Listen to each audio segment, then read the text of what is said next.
Good morning. I'm glad to be able to interact with you this morning. I sure enjoyed getting acquainted with you as I read your introductions and we interacted back and forth a little bit on those. Those are very helpful for me to see you as a person, not just a number or somebody who in a traditional classroom is sitting in the second row, the third seat. I want to know you as a person. I want to know something about your church involvement and those kinds of things. That's the reason I ask for some data about your church and your community, because our community involvement is significantly impacted by where we live, the population of where we live, the setting of where we live, and the size of our church. A church with a few thousand people has more resources to do some things than a smaller church. As we looked at the size of the churches, we have somewhere from about 50 or 75 people up to 6,000. As we looked at our communities, we are 5,000 to 212,000. We are from 7 different states. Each of the various things impact our involvement within the community. Many of you are in suburban or in the city, but some of you are in rural areas, and some of you have not responded yet with that data that I requested.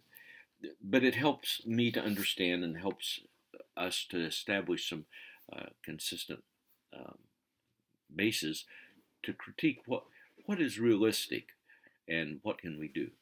I take that data and I put it together on a chart so that I can post that on my office wall and I can pray for you. I know who you are and are able to um, provide better quality teaching. As we enter week 2, we have 2 lesson objectives: to be able to verify God, the Creator's love for all peoples in His world, and His desire for their peace and care, and secondly, to embrace the gospel as good news for the sinner, but also for the community where we reside. Those are important lesson objectives. We have the Watkins material, chapter 4, that is in your weekly resource folder, and the footer chapters.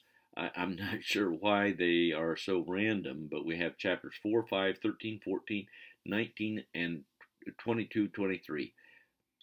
Our writing assignment for this week is the Theological Foundations, which are the 4 questions cited there in the assignment, which is in the syllabus on page 3, that you are to answer and to submit. Be sure that you use a works cited page, and it's done in MLA formatting for page 1. That's very specifically stated, and it's illustrated in the material I provided for you at the beginning of the class. So those are good questions for us to think through, and not to be in too big a hurry just to whack something out, but to give uh, conscientious reflection and thought. And then we have Bible readings to do, and we again have 2 discussion boards um, that will change in the future. I again want to apologize for the quiz that you were required to take last week. Um, I was embarrassed as I graded them. I'm not sure what grade level that is. Is it 6th grade? Maybe 5th. But anyway, we will survive, won't we? Yeah, we will. And we just do what we're told to do. God bless you in this week. May it be a very special time of growing in your faith as you seek the Lord to help Him see how He wants you to be a missionary in your community. God bless you.